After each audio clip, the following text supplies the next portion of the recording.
May 6, 1945. While the world celebrates Nazi Germany's collapse, one German city is still fighting.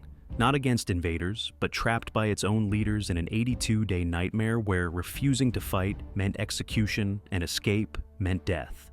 This is the story of Breslau, a German city that became a death trap, a place where Nazi fanaticism transformed ordinary civilians into forced soldiers, where children as young as 12 were handed rifles and told to fight a war already lost, where the real enemy was not the Soviet army outside the walls, but the Nazi leadership inside them. For 82 days, tens of thousands of people endured hell, not because they chose to, but because one man decided ideology mattered more than human life. This is how Gauleiter Karl Hanke turned Breslau into a prison, forced its people to fight even after Berlin fell, and then abandoned them all to save himself. In August 1944, with one stroke of Hitler's pen, Breslau ceased being a city and became a cage. Hitler declared Breslau a Festung, a fortress city. The order was simple and absolute: no retreat, no surrender, defend to the last. This was not a military strategy. This was ideology written in blood. Hitler issued similar declarations for cities across Germany, but Breslau would suffer one of the longest and deadliest sieges of them all. The order came with a unique twist. Hitler appointed Karl Hanke, the Gauleiter of Lower Silesia, as both civil administrator and military commander. Hanke now controlled everything: the police, the propaganda, the civilian population, and the army. One man held the power of life and death over an entire city. No checks, no balance. Just authority backed by terror. Hanke was no reluctant executor of orders. He was a true believer, a Nazi who had climbed through the ranks as a protege of Joseph Goebbels and later Heinrich Himmler. He joined the party young and rose fast. By 1941, he ruled Lower Silesia with near dictatorial power. When Hitler gave him military command in 1945, Hanke finally had total control. He intended to use it. By January 1945, the Soviet army was closing in. Breslau's pre-war population of 600,000 had swollen to over 1 million, packed with refugees fleeing from the east. The Red Army was coming, and everyone knew it. On January 19, 1945, Hanke finally gave the order to evacuate, but it was too late, too sudden, and too cruel. Approximately 700,000 people were told to leave immediately in the middle of winter, with temperatures far below freezing. They were given no time to prepare, no transportation, no supplies, just orders to march west through snow and ice. Thousands died during that forced march. Old people froze in the snow. Children collapsed from exhaustion. Families were separated in the chaos. Bodies lined the roads. Survivors later called it a death march. Hanke had waited too long, clinging to Hitler's orders, forbidding evacuation until the last possible moment. When he finally acted, it was a catastrophe. But the tragedy of the evacuation was only the beginning. Tens of thousands of civilians remained in Breslau. Some stayed because they had nowhere else to go. Others stayed because they believed Nazi propaganda about Soviet atrocities and feared what would happen if they fell into enemy hands. Many stayed because Hanke deliberately blocked their escape. He commandeered trains and vehicles for military use. He used propaganda to frighten people into remaining. He controlled the roads and the information. By mid-February, it no longer mattered. On February 16, 1945, Soviet forces completed their encirclement of Breslau. Every ground escape route was cut. The city was now a prison, with walls made of Soviet tanks and artillery. Hanke had known this was coming. He could have evacuated people earlier. He could have saved lives. Instead, he followed orders and ideology. He transformed Breslau from a city into a fortress, and in doing so, he transformed its people from citizens into hostages. The trap was set. The cage was locked. And now, Hanke needed to ensure the people inside would fight, even against their will. In Breslau, there were two enemies: the Red Army outside the walls and the Nazis inside them. Hanke understood that trapped people do not automatically become soldiers. Fear of the enemy is not enough. You need a system of terror pointing inward, making surrender more dangerous than fighting. Hanke built that system with ruthless efficiency. He established kangaroo courts that sentenced anyone questioning the defense to death. He ordered summary executions for defeatism. He conducted public hangings, leaving bodies swinging from lampposts and trees as warnings. The message was clear: you will fight or you will die. The definition of defeatism was flexible and deadly. Suggesting surrender was defeatism. Questioning orders was defeatism. Expressing doubt about victory was defeatism. Even looking tired or afraid could be interpreted as defeatism. The SS and Nazi Party enforcers patrolled the streets, watching for any sign of wavering loyalty. Neighbors informed on neighbors. Fear became the city's currency. The gallows became its architecture. Hanke needed soldiers, and he did not care where they came from. The Wehrmacht garrison was not enough. By the late stages of the siege, estimates suggest up to 1/3 of Breslau's defenders were not trained soldiers at all. They were Volkssturm militia, elderly men, boys, and civilians previously deemed unfit for service. The Volkssturm numbered between 5,000 and 10,000 men, forcibly conscripted with minimal training and obsolete weapons. Some were given rifles from World War I. Others received Panzerfaust anti-tank weapons with only cursory instruction. They were told to fight Soviet tanks and professional soldiers. Most had never fired a weapon in combat. Then there were the children. Hundreds of boys, aged 12 to 17, were pressed into Hitler Youth units for frontline combat duties. 12-year-olds were given uniforms and rifles and sent to defend positions against battle-hardened Soviet troops. Some served as ammunition carriers. Others manned anti-aircraft guns or fought in street combat. They were children forced to fight in a war that was already lost before the siege even began. Many died. Those who survived carried the trauma for the rest of their lives. The terror extended beyond the individual. Hanke made it clear that refusing to fight or attempting to escape would bring consequences not just for you, but for your family. Collective punishment was policy. If a man deserted, his wife and children might face arrest, or worse. If a civilian tried to flee, their relatives might be executed as traitors. This system of collective guilt bound families together in shared fear, ensuring compliance through the threat of mutual destruction. Hanke's machinery of coercion worked, not because people believed in the cause, but because they had no choice. The Nazi leadership inside Breslau became as deadly a threat as the Soviet army outside. Trapped between two forces, both willing to kill them, the civilians of Breslau did what humans do when all choices are terrible. They tried to survive one more day. But with escape impossible and refusal fatal, these trapped civilians now faced 82 days of unimaginable hell. Imagine living for 82 days where stepping outside could mean death from Soviet shells, but staying inside could mean execution by your own government. This was daily life in Breslau from February through May 1945. The Soviet bombardment was constant and merciless. Heavy artillery pounded the city every day. Soviet air forces dropped bombs on residential neighborhoods, industrial sites, and military positions without distinction. On February 22nd and 23 alone, a single Soviet artillery battalion fired 113 shells of 280mm caliber into the city. Those were just 2 days. The bombardment continued for nearly 3 months. Civilians spent most of their time underground. Cellars and basements became homes. Families huddled in the dark, listening to the explosions above, waiting for the shelling to stop. They emerged only when forced to work or when desperation for food and water drove them into the streets.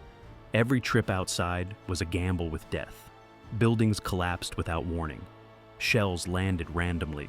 Snipers picked off anyone who moved carelessly. The city became a landscape of rubble and corpses. Food and water ran out slowly, then quickly. At the beginning of the siege, there were stockpiles and rations. By March, those were dwindling. By April, starvation was widespread. The city depended on sporadic airdrops for supplies, but these were irregular and insufficient. Clean water became scarce. Disease spread through the crowded cellars. Typhus, dysentery, and other illnesses killed people the bombs missed. Children grew thin and weak. The elderly died quietly in the dark, and through it all, Hanke's terror continued. Public executions did not stop because the city was under siege. If anything, they intensified. Bodies hung from streetlights and makeshift gallows, left as warnings even as bombs fell around them. Civilians faced death from their own leadership for perceived defeatism, while Soviet artillery tore their city apart. The absurdity was total. You could be killed by your own government for suggesting surrender, while shells rained down and your neighbors starved. Hanke forced thousands of civilians into slave labor on his most demented project, building an emergency airstrip inside the besieged city. He ordered the demolition of hundreds of buildings to clear space for the runway.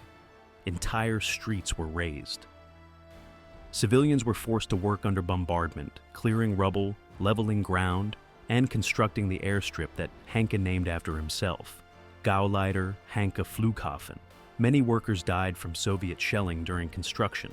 Others were crushed by collapsing buildings. The airstrip was built with forced labor and civilian blood, ostensibly to allow supply flights in and wounded out. In reality, it would serve one final, contemptible purpose.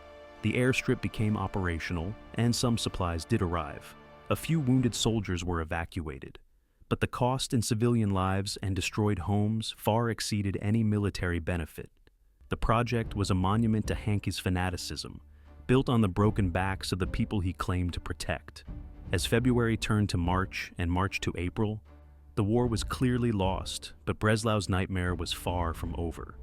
By April 1945, Germany was dead, but nobody had told Breslau. While the city fought on in isolation, the Third Reich collapsed around it.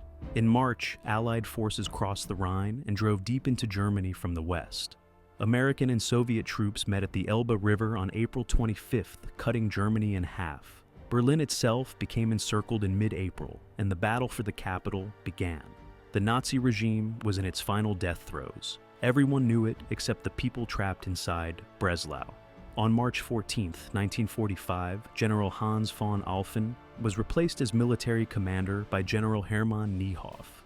Niehoff was a professional Wehrmacht officer, a soldier caught between impossible Nazi orders and the obvious reality of Germany's defeat. He understood the war was lost. He understood Breslau's defense served no strategic purpose. But he also understood that questioning those orders meant execution. Niehoff commanded men who were trapped just as he was, bound by military discipline, Nazi terror, and the lack of any escape route. Breslau's defense accomplished nothing. Modern historians agree on this point with near unanimity. The siege did not delay Soviet advances elsewhere. The Red Army committed only minimal forces to the encirclement, just enough to keep the city contained. The main Soviet offensives rolled past Breslau toward Berlin and beyond. Holding the city did not protect other German forces. It did not buy time for a miracle weapon or a political reversal. It served no military purpose whatsoever. Every day of continued resistance was purely ideological fanaticism, sustained by Hanke's terror and Hitler's delusional orders. Inside the siege lines, information was controlled and censored. Many defenders and civilians had no accurate knowledge of how completely Germany had lost the war. Hanke controlled the propaganda. He told people that German armies were regrouping, that secret weapons would turn the tide, that relief was coming. None of it was true. But the lies kept people fighting, kept them hoping, kept them dying for a cause that had already failed. No relief was coming. Breslau was strategically isolated, surrounded by Soviet forces with no realistic hope of rescue. By April, the German military was shattered. There were no reserves to send, no armies capable of breaking the encirclement. The city was alone, forgotten by everyone except the Soviet commanders waiting patiently for surrender, and the Nazi fanatics inside who refused to accept reality. And then, on April 30th, the man who had ordered this madness took his own life in a Berlin bunker. Hitler was dead, Berlin had fallen, Germany had lost, and Breslau was still fighting. Adolf Hitler committed suicide on April 30th, 1945. Berlin surrendered to Soviet forces on May 2nd. The Third Reich was over. The war in Europe was effectively finished. Germany's unconditional surrender was days away. And in Breslau, Hanke continued to demand resistance. He threatened execution for anyone suggesting capitulation. He maintained his reign of terror even as the entire Nazi state collapsed around him. The absurdity was complete. There was no government left to serve, no Führer to obey, no cause left to defend. Just Hanke's fanaticism and the machinery of coercion he had built. For 4 more days, Breslau fought on. Soviet forces continued their bombardment. German defenders and forced civilian soldiers continued to man the barricades. People continued to die for nothing. The city was a ghost of a fortress, defending a regime that no longer existed, following orders from a dead man, enforced by a fanatic who still believed ideology could override reality. And then, on May 5, 1945, Hanke revealed his true character. He used the emergency airstrip, the one built with forced civilian labor, the one constructed at the cost of hundreds of civilian lives, the one that demolished entire neighborhoods, to escape by air. He boarded a plane and flew away, abandoning the soldiers he had forced to fight and the civilians he had trapped in the city. The man who had executed others for defeatism, who had demanded everyone else fight to the last, who had proclaimed the defense of Breslau a sacred duty, fled to save his own life. Hanke's escape was the ultimate betrayal. He had the power to end the siege at any time. He could have surrendered weeks earlier and saved thousands of lives. Instead, he maintained his terror regime until the last possible moment, then used the only functioning escape route to save himself while leaving everyone else behind. His cowardice was matched only by his cruelty. Only after Hanke's escape did General Niehoff finally surrender the city. On May 6, 1945, 2 days before Germany's unconditional surrender, Niehoff negotiated terms with Soviet commanders. The siege was over. Breslau was the last major German city to capitulate. It had held out longer than Berlin, longer than any other fortress city, not because of military necessity or strategic value, but because one man's fanaticism had the power to override reality itself. When the guns finally fell silent on May 6th, the true cost of Hanke's fanaticism became horrifyingly clear. 80,000 civilians dead, 2/3 of a city destroyed. And for what strategic purpose? Historians agree, absolutely none. The numbers tell the story of Breslau's tragedy. As many as 80,000 civilians died during the siege and the January evacuation. They died from Soviet bombardment, from starvation, from disease, from exposure during the Winter March. They died because they were trapped between two armies, because escape was blocked, because surrender was forbidden. Compare that to 6,000 German military deaths and approximately 23,000 wounded. This was overwhelmingly a civilian catastrophe, not a military battle. The Wehrmacht garrison suffered losses, but the real victims were the people who never chose to fight. Soviet casualties were significant as well, with estimates reaching up to 60,000 killed and wounded. But the Red Army was a military force engaged in military operations. The civilians of Breslau were hostages forced into a war they did not want, defending a cause that was already lost. The physical destruction matched the human cost. Of Breslau's 30,000 buildings, only about 10,000 survived the siege. More than 2/3 of the city was destroyed. Some neighborhoods suffered up to 90% destruction. The old town and city center lost about half of all structures. Other districts saw 10 to 30% destruction. The city that emerged from the siege was a landscape of ruins, a monument to the price of fanaticism. Hundreds of children died as forced soldiers. Boys aged 12 to 17, pressed into Hitler Youth units and Volkssturm militia, fought and died in combat they should never have faced. They were given rifles and told to fight Soviet tanks. They manned anti-aircraft guns under bombardment. They died in street fighting and building collapses. Their lives were sacrificed for a cause that was already lost before the siege even began. No military objective justified their deaths. No strategic necessity required their sacrifice. They died because Nazi ideology valued symbolic resistance more than human life. Modern historians are nearly unanimous in their assessment.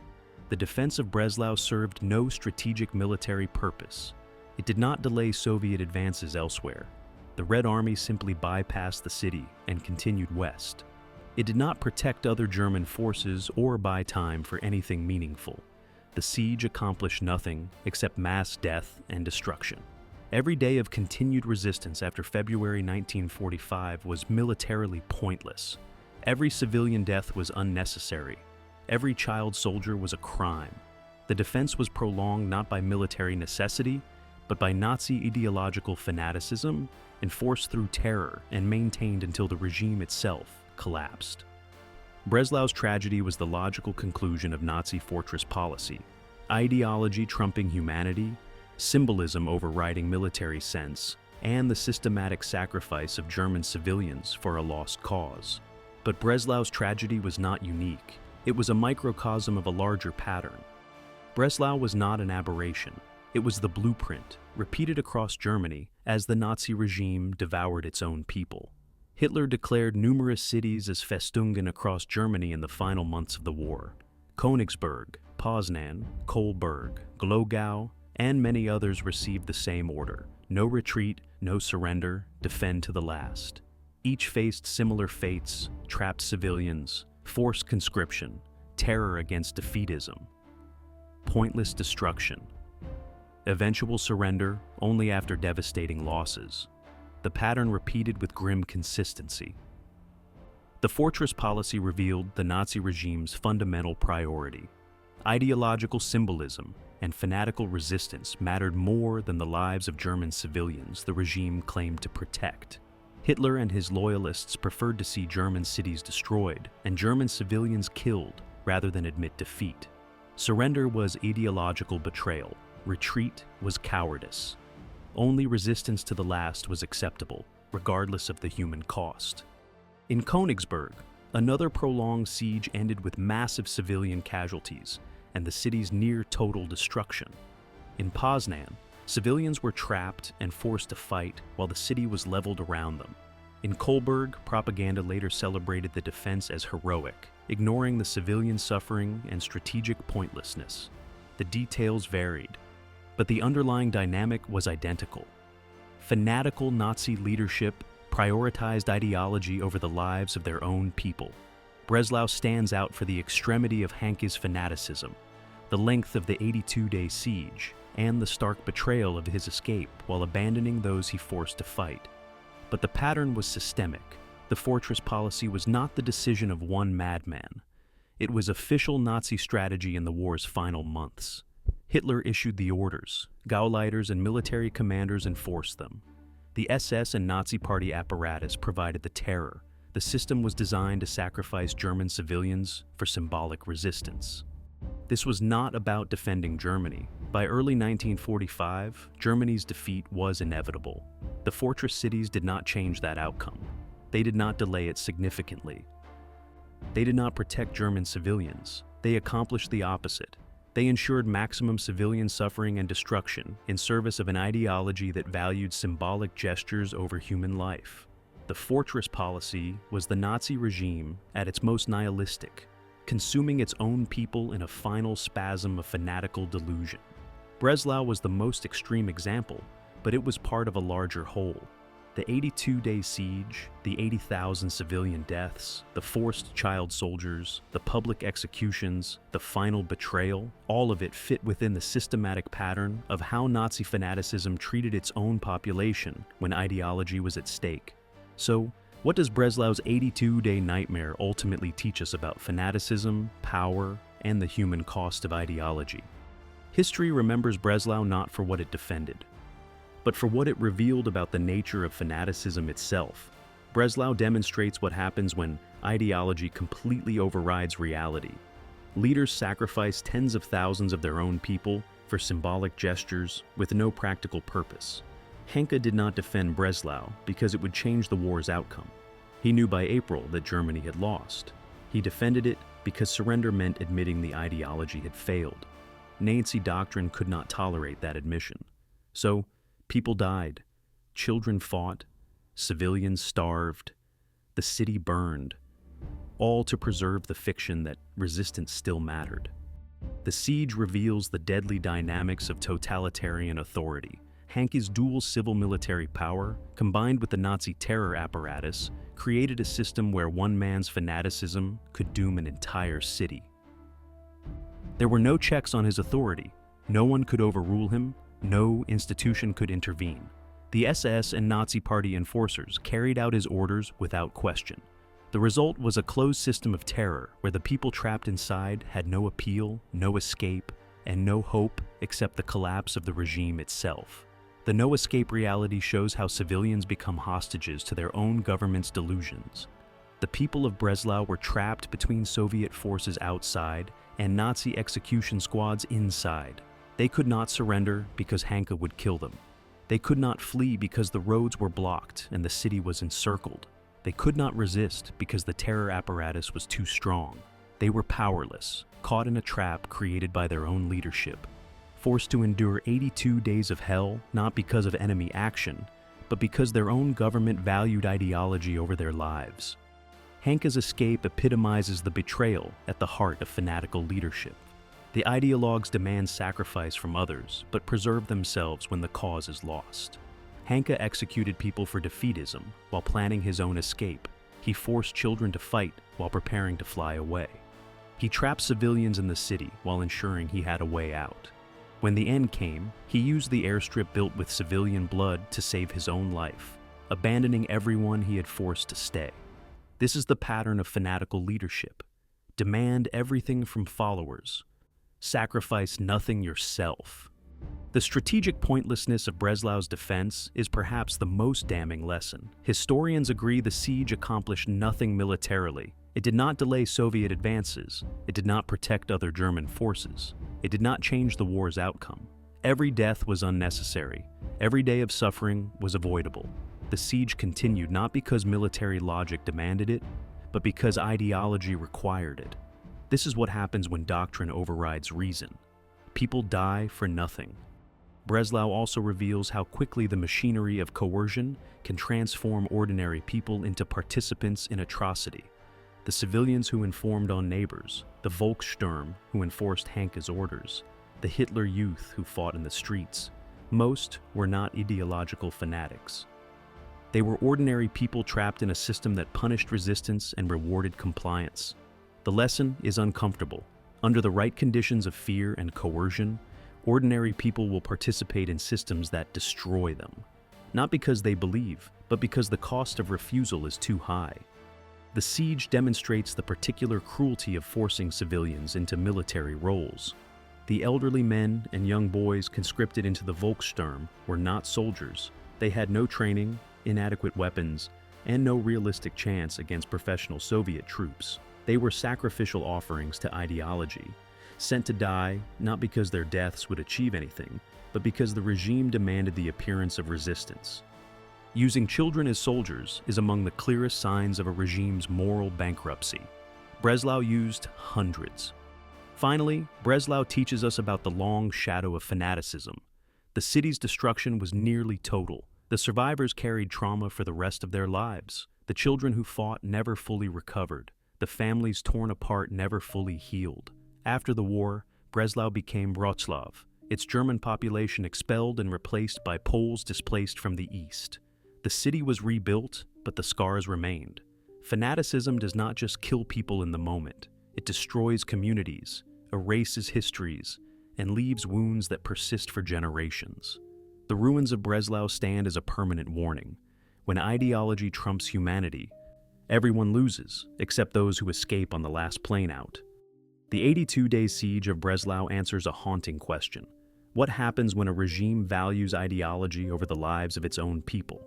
Karl Hanke transformed a German city into a death trap. He forced children and elderly men to fight a lost war. He executed anyone who questioned the madness. He trapped tens of thousands of civilians behind Soviet lines and Nazi terror. And then, when the end came, he escaped by air, abandoning 80,000 dead civilians and a destroyed city as monuments to his fanaticism. Breslau fought for 4 days after Berlin fell, not because it could win, not because it served any military purpose, but because one man's delusion had the power to override reality itself. This is the ultimate lesson of Breslau. The most dangerous enemy is often not the army at the gates, but the fanatic who controls the keys and refuses to open them, even as the building burns down around him. Ideology demanded resistance. Humanity demanded surrender. Ideology won, and 80,000 people paid the price. If you enjoyed this story, hit subscribe for more World War II historical deep dives every week. Thanks for watching.